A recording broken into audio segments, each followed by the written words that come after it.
Okay, I've got one more for you from Harry on the Inside, and it comes with another story, of course. What is that? Somebody's having a coffee away. Anyway, alright, so when we weren't on the West Coast or in the middle of America, we would spend a good period of time based in a small seaside town in New Jersey called Point Pleasant. It's not the one from the television show. And I had a really lovely sort of apartment set up in my friend's basement, and living subterraneously did strange things to my songwriting.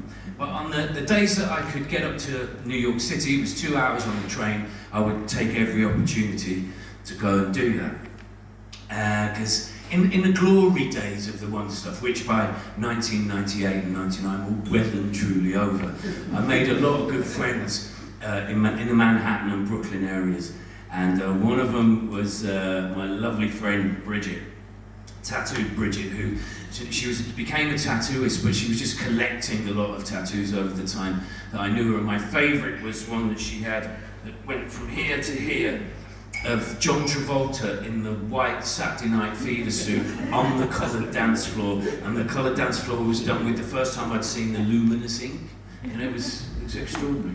And anyway, so one night me and Bridget were out in the city, and it must have been a good night because I don't remember it. I didn't remember it the next day. And so when I woke up the following morning on a couch in an apartment I'd never been in, I didn't know where I was.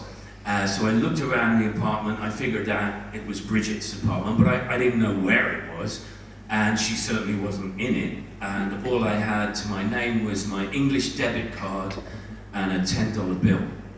So imagine I'm opening the door of an apartment onto the street, and I don't know what I'm going to see. I don't know where I am. So thankfully, across the street over there was a cab stand, like the sort of thing, you know, that Ray Liotta hung out at in Goodfellas.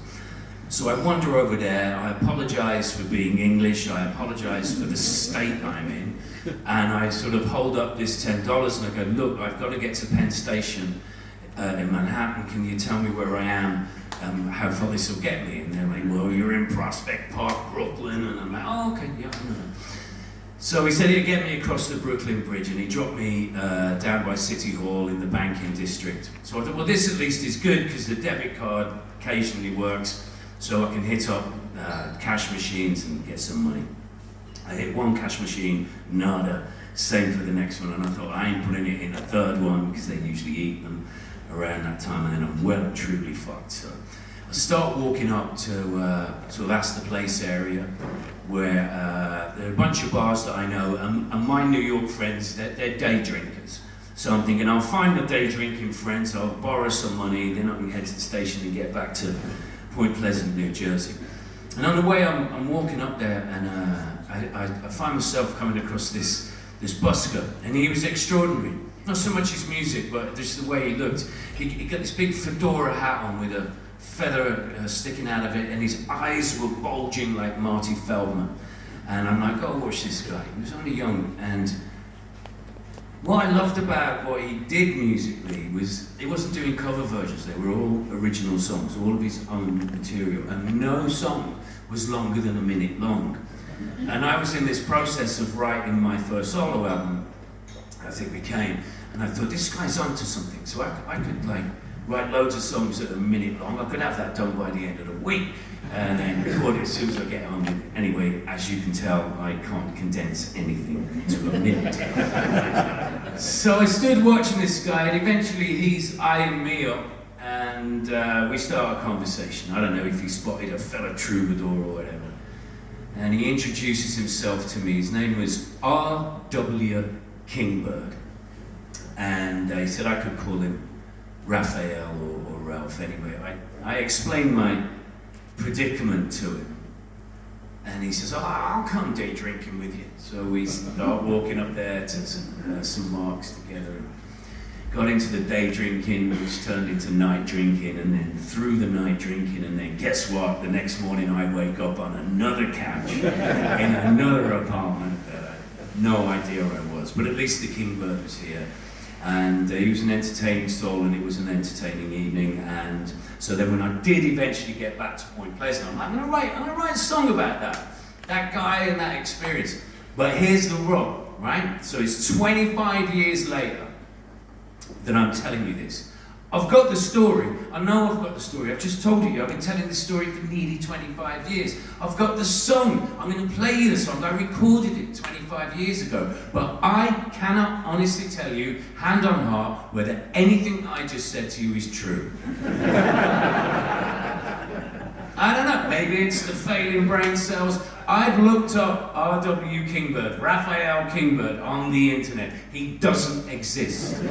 I don't know anyone else in New York that ever met this guy. So, there you go. At least I got the song and the story. So this is called Someone Like the Kingbird.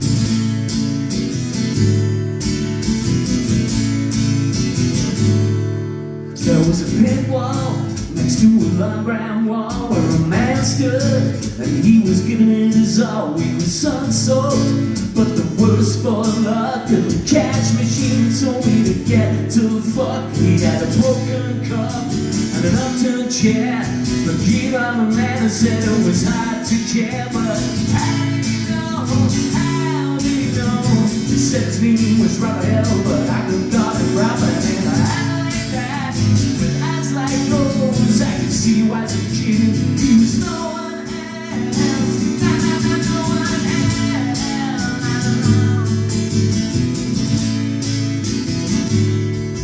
It was a long day with a longer night. We had disagreements, I wouldn't call them fights. We had cigarettes and some wine to drink. The conversation, well, I dare not think, but with heads like ours in a world like theirs, we gave out the man and said it was hard to care. But how did he know?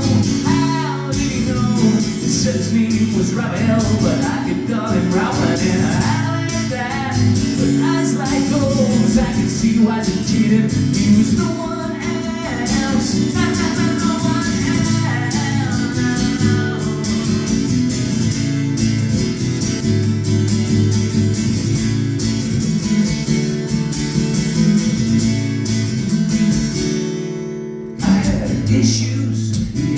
Issues too, I called him stranger, he called me stranger too. But in that final hour it's still hard to see whether we locked down or just played out a game. But I watched him take his last drink and saw the pain. But he got up to leave, he said we do it again. But how did he know?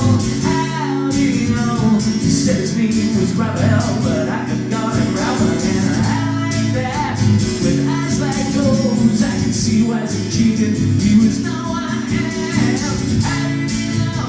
How did he know? He said his name was Raphael, but I could call him Ralph. And I like that, with eyes like those, I could see why he cheated. He was no